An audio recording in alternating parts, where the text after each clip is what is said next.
pas assez noir. Le soleil se couche à l'horizon. Fluo a pris sa place sur sa branche habituelle lorsqu'il remarque que ses voisins l'évitent. « Qu'y a-t-il, les amis ? Je sens mauvais. J'ai marché sur la queue de quelqu'un ?» Personne ne répond, mais tous les corbeaux se regardent d'un air entendu. « Bonne nuit quand même, » leur dit Fluo. Ils s'endorment déjà quand, soudain, un coup de feu éclate. Dans un grand fracas d'ailes et de claquements de bec, toute la troupe s'envole et se regroupe sur un autre arbre. « C'est la faute de Fluo !»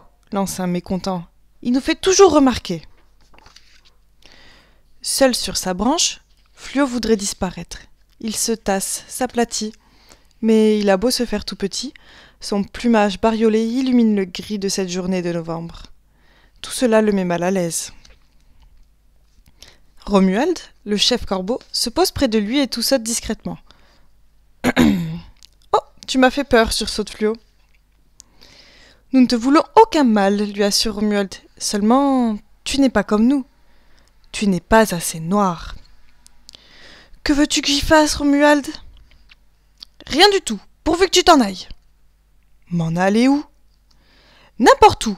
Ailleurs, ce n'est pas notre affaire. » Fluo ouvre ses ailes et part sans dire un mot. Fluo n'est jamais allé ailleurs, ni n'importe où. Il ne sait ni où cela se trouve, ni la direction à prendre. Au terme d'un long vol, il se pose sur un toit. « Salut !» fait une tourterelle. « Vous ne restez pas, j'espère. »« Pourquoi ? À vous non plus, je ne plais pas ? » ?»« Quelle drôle d'idée, bien sûr que si.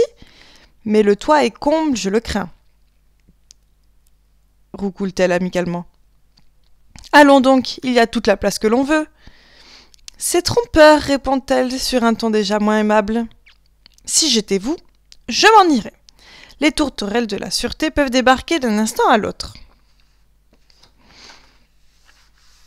Finalement, rien n'est plus malsain que de vivre sur les toits dans la fumée des cheminées, se dit Fluo. Il y a certainement un autre endroit où l'on voudra bien de moi. Ah, une forêt. Ici, au moins, on respire du bon air. Aussitôt, il met le cap sur un grand sapin touffu. « Êtes-vous invité ?» grommelle une étrange voix nasillarde. « Moi ? Non, pourquoi ?» s'étonne le corbeau. Des branches de l'arbre émerge une chose à plumes au regard sévère. « Qui êtes-vous » s'enquiert Fluo. « Le concierge de ce sapin, » fait l'oiseau. « Et vous ?»« Un corbeau sans logis, » déclare Fluo. « Un corbeau multicolore. Mais les corbeaux sont noirs, tout le monde sait cela. »« C'est bien pour ça que je suis ici, » soupire Fluo. « On ne me veut plus chez moi. Pourrions-nous partager ce bel arbre spacieux ? » « Vous savez, j'ai mes petites habitudes, » ronchonne le concierge. « Ce n'est pas que les autres m'ennuient, mais ça marmonne, ça marmotte, ça radote et ça ragote, et ça papote et ça chuchote. Bref, ça m'insupporte.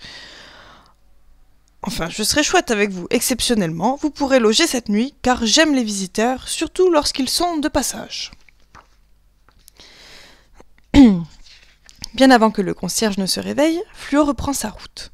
Une clôture couverte de moineaux, qui crie à tue-tête attire son attention. « Des moineaux, voilà la compagnie qu'il me faut !» Fluo se pose un peu à l'écart pour ne pas déranger. L'instant d'après, il est entouré de moineaux. « Tiens, un fluo !» dit l'un. « Depuis quand n'a-t-on plus rossé un aussi beau corbeau ?» dit un autre. Comme une nuée de guêpes, il se jette sur lui. Fluo a tôt fait d'abandonner la clôture et ses moineaux hostiles. Tout le jour, il vole sans but, jusqu'à l'épuisement. Alors, il aperçoit la mer. La mer, il ne l'imaginait pas si vaste et si profonde. Ici, il y aura sûrement une petite place pour moi, pense Fluo. Au loin, se profile un bateau. Il décide de s'y embarquer. « Hurrah !» s'écrie-t-il réjoui. « Je vais voyager. Si je ne peux pas être un corbeau, je serai corsaire. » Sur le pont du navire, de vieilles mouettes dévisent d'un air pincé. Fluo les salue, mais elles ne tournent même pas la tête. « Puis-je rester avec vous ?» questionne-t-il. « Tss, quelle impertinence !»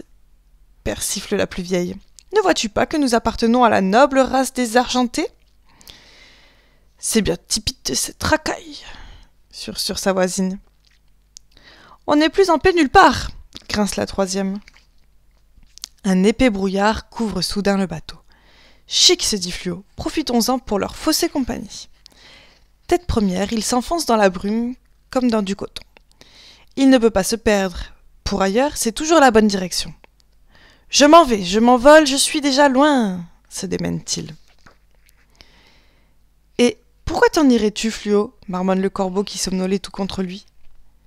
Ne voulez-vous pas vous débarrasser de moi, fait-il inquiet. Fluo, laisse-nous dormir, grommellent les corbeaux assoupis. Mais qu'est-ce qui lui prend s'interrogent ceux qui sont réveillés. Ah, mes amis, si vous saviez, quel cauchemar! Raconte, on adore les histoires horribles, surtout celles qui n'existent que dans les rêves. Et notre corbeau raconta. Oui, oui, affirme Romuald, ces histoires-là n'arrivent tous les jours, mais pas chez les corbeaux.